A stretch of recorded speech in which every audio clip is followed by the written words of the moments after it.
Hello there, and as usual, I'm Aaron from Last Stand Gamers, and welcome to the subscriber ship special. So you've entered your ships into the competition, and some of you fancy yourselves as a bit of a builder, and there's some pretty awesome designs that have came in. I've looked over all the designs, I've spent hour upon hour analysing some of the features, and I've came to a very hard decision of 10 ships to actually display. Now I want your opinion to see which one of these ships you like the most. Let's begin. So at number 10 we have this really interesting creation by Merlin. Now this creation really takes some interesting concepts into consideration. Now imagine a situation where there's two factions at war. Now you could say this is the sort of UN peacekeeping ship of the future. The idea of this ship is to allow them factions to negotiate maybe peace, maybe a ceasefire, as well as providing them both with some sort of neutral medical attention. And the outside doesn't really show too much, but I really wanted to show off the interesting and exciting interior, as well as we've got this really nice rotating feature that really shows well through some of the windows on the inside. So let's grab ourselves a door and get on aboard. So as we can come in straight away, we can see that the interior is beautifully decorated.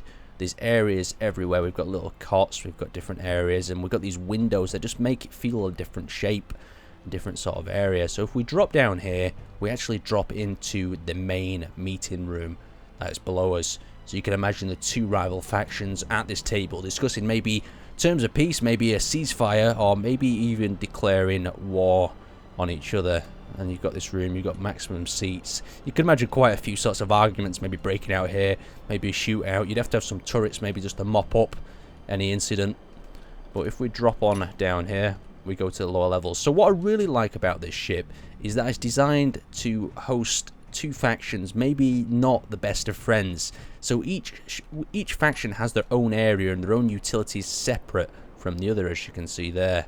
So we've got tables on both sides, as well as we have this really awesome rotating lighting system in this room, and you can see most of this rotating part through the whole of the ship, which really makes it extremely exciting to have a look at.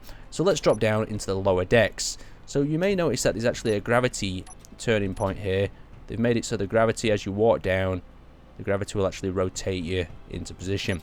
So below us here is the hangar bays that actually consist of a number of rescue ships, quick escape pods. Maybe some of the peacekeepers need to get out of there and get aboard these and get out. Or we have a number of cargo transport ships as well. Really exciting, really nice to have a look at. Now if we head along here, we also have the catwalk that overlooks this area and then leads us back down into the sort of canteen, you could say. Really nice layout. Really simple, but it seems to just be really effective, and I'm just really liking the style of this ship itself as well as its sort of purpose. So let's head back up and look at the medical area.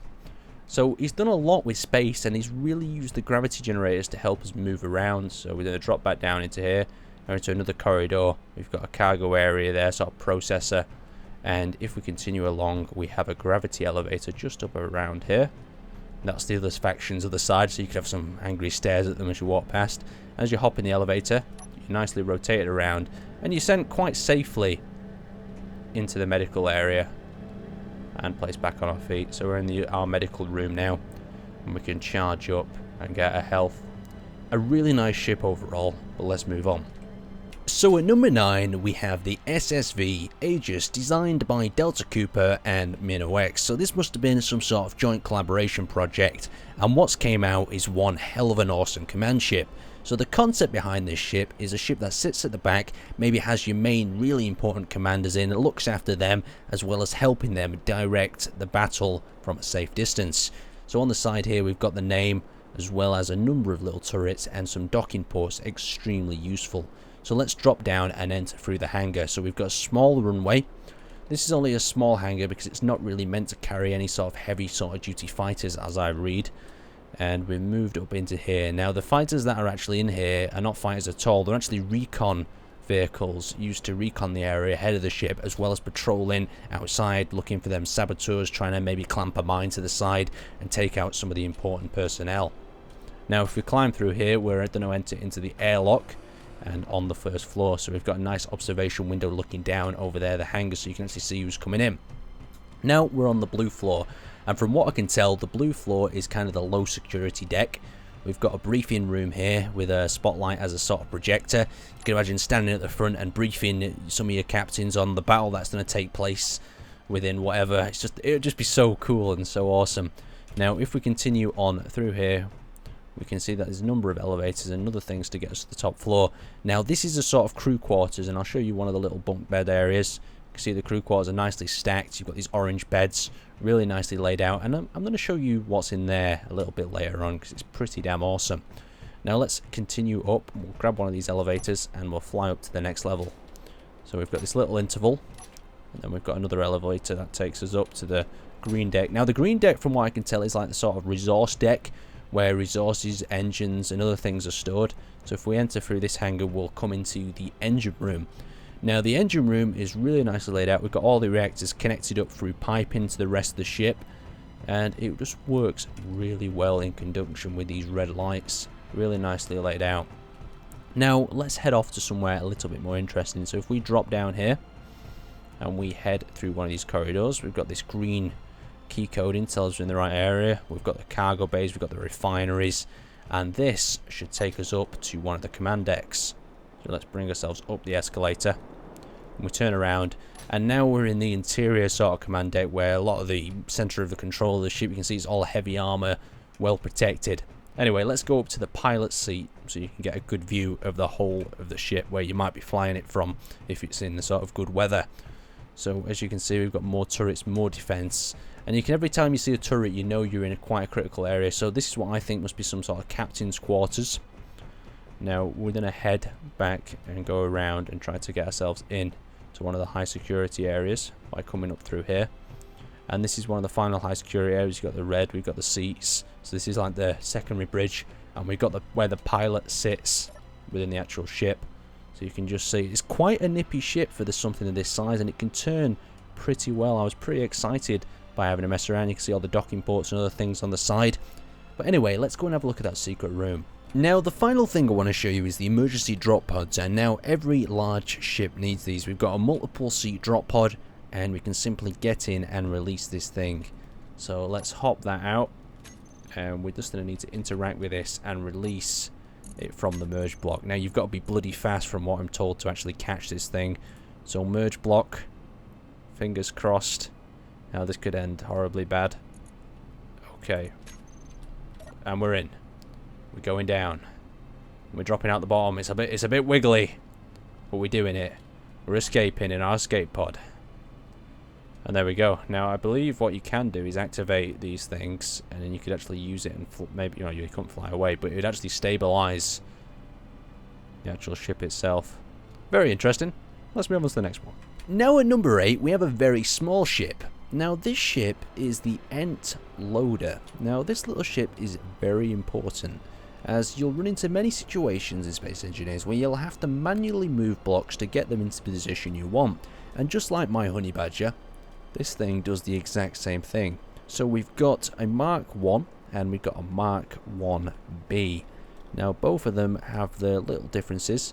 Obviously, you've got a little bit of a circle in there where you can access the actual rotors, and this one here itself is battery powered, so you can decide what you need for what situation. So let's grab the battery powered one, and you can just see the sort of thrust we get in. We've also got the gyroscopes on a very low setting, so when you turn in, you don't get instant reaction. It's much slower, so you can grab objects a lot faster, as well as the braking being a lot more sensitive. So if we move in to grab this box here, we can simply grab it and we can move it to wherever we want. We can dump it like so and just move around and collect the different objects. So overall, this is a really nice small transport vessel that you can use to move your objects around your ship or your station without too much fuss, and it just looks really interesting. It's something really futuristic looking, and I just really like the look of it, as well as its ability to both grab things with its front claws and its back, and as well as suck on and clip to other things to charge up its power cell. A pretty much really nice overall design. Let's move on. Now at number 7, I'd like to show you the Merlin large cargo transport vessel developed by Pantsu. Now, this thing is absolutely amazing. It does exactly what it says on the tin. It transports a hell of a lot of cargo, and it does it quite stylishly, as well as having some really interesting features. So as you can see here, we've actually got this supported column that runs a full length conveyor system. So in each one of these little pods we have a number of cargo containers used to store ore. So if you're planning on doing a massive excavation mission, this is probably the ship that you want to carry your ore back, maybe to a mining facility to process it further. Now if you take it on through here, we're actually greeted with the beautifully and like really neat sort of cockpit design. It just looks like some sort of typical sort of mining ship you'd see in some sort of movie that would be attacked by pirates. So let's hop on down and have a look at the back. So at the back we're greeted with this small landing bay where the crew or maybe a small mining team could work off, and we bring them down into this area. Now there's not too much lighting in here, but it still keeps it nice and simple. And this hallway leads up to the control room. It's not super secure, but obviously it's not meant to be some sort of super battle cruiser. It's just a simple cargo transportation vessel, and this deck really reminds me of like an oil tanker. When you're standing on the bridge of an oil tanker and you're looking down, you can just get this very similar feeling. So let's hop on down to the lower deck. So if we go back down, we're going to be greeted once again with this quite dark room. We've got the turrets to just basically protect us from pirates, and we move on to one of the cargo rooms where you can actually process and assemble your resources, maybe even before you get to the location, so you could do it in transit. And then once you reach the location, you can hook yourself up through this cockpit, dock with another ship and resupply them, or even transfer all your resources and get paid for the shipment. Very interesting, very nice. Let's do one final exit through here. I'm going to show you one other feature that I think is really cool. So what they've done here is they've put these small grid blocks here, so you can bring a smaller ship here and just offload all your equipment straight into the system, drop it down into there, and it'll fill up the containers and begin processing. Underneath we just have a smaller engine block, but it's a very stealthy sort of design. These modules could possibly even be made to actually pop off, maybe in a future design run of this, and you could actually have this as like a skeleton where these are modules that click into position. But a really nice ship, and it's a little bit different from the usual military battle cruisers. Great to see. Let's move on. Now at number 6 we've got the Blitz Mulder, designed by Jackbox, and this ship really reminds me of something from the 40k universe. We've got two versions of it. We've got this version here, and we have the more eco-friendly version down there with a whole variety of solar panels and a little bit of a different sort of engine pack on the back. Now you can just see the sort of detail that's gone in of layering up different armoured areas, as well as engraving with the grey and the tan colours that are just really sort of Tau resemblance. So as we approach the back of the ship, we've got the large cargo or hangar bays. So the concept behind this ship was to store cargo and carry cargo or ships from a long distance sort of haul, you could say. And we've got turrets everywhere just to really protect this cargo bay. And now with the pistons we could get some cargo hangar bay sort of doors even roll in there. So as we enter the more protected area, up these internal chutes is an entrance to one of the secure command centers that are just off the beaten track, and I really like the style. But apart from that, the ship runs on a very central sort of design.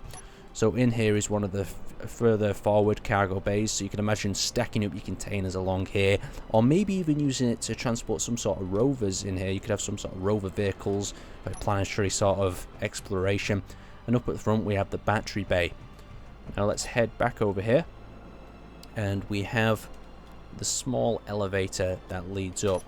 Now the thing when I'm looking through these ships, I always look at them as not how many billions of features can you add on, because I mean that's literally just turn your ship into some sort of Swiss Army knife, but what the ship's actually purpose and would it do it well. Now this room itself is just a room full of refineries. I mean it's a little bit excessive in refineries in my mind. You could probably use the space a little bit better, but apart from that, this thing would process resources like instantly. It'd be a non-stop sort of resource processing system. So let's go up to the next level. Now the next level is even more interesting with this blue sort of glow. We have these small cubicle rooms that I don't know could be used for interrogation, all sorts of different sort of things that could go on in here, as well as your transporting your usual cargo. You could also transport maybe some prisoners along. And we'll head up over to here, where we're going to go one more level. Now up this final level is the conveyor room, where there's a whole variety of storage. You can just see how long that goes on. You can just see everything's connected up, ready to operate, ready to run. Just a really sort of sleek design. It's purely prioritized on that cargo transport. I mean, there's enough space here to transport whatever you'd possibly want, and you can move it around the ship and do what you want with it without too much hassle at all. Anyway, let's drop down. We'll drop down to the next level as well. Oh, that's not an elevator.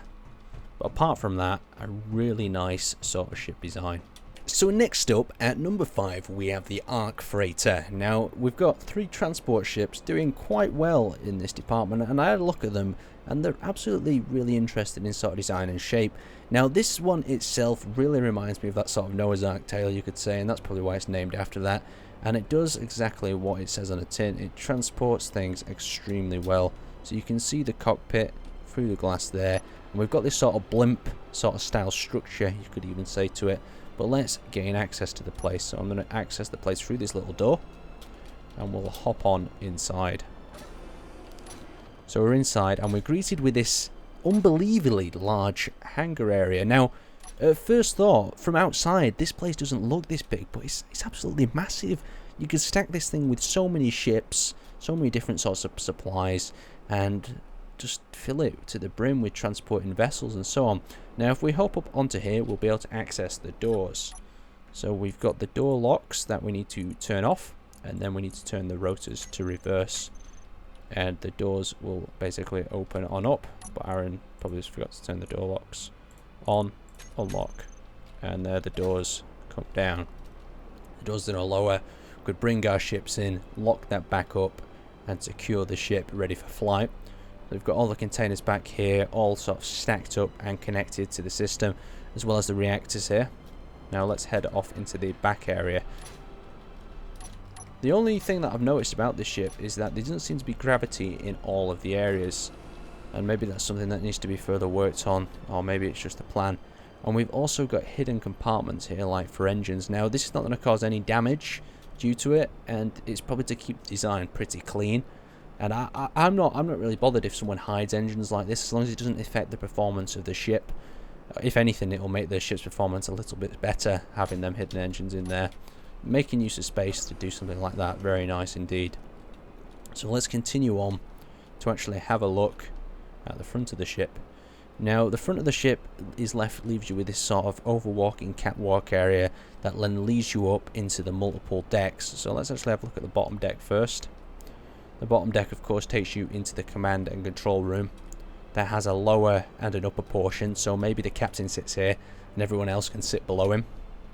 And then if we drop down into here, you see how we've got gravity now. We've got 2 other rooms that we've probably left to do what we want with for our little mission we could have. Now, there's so many awesome ships. That's the end of part 1, but prepare for part 2 very shortly.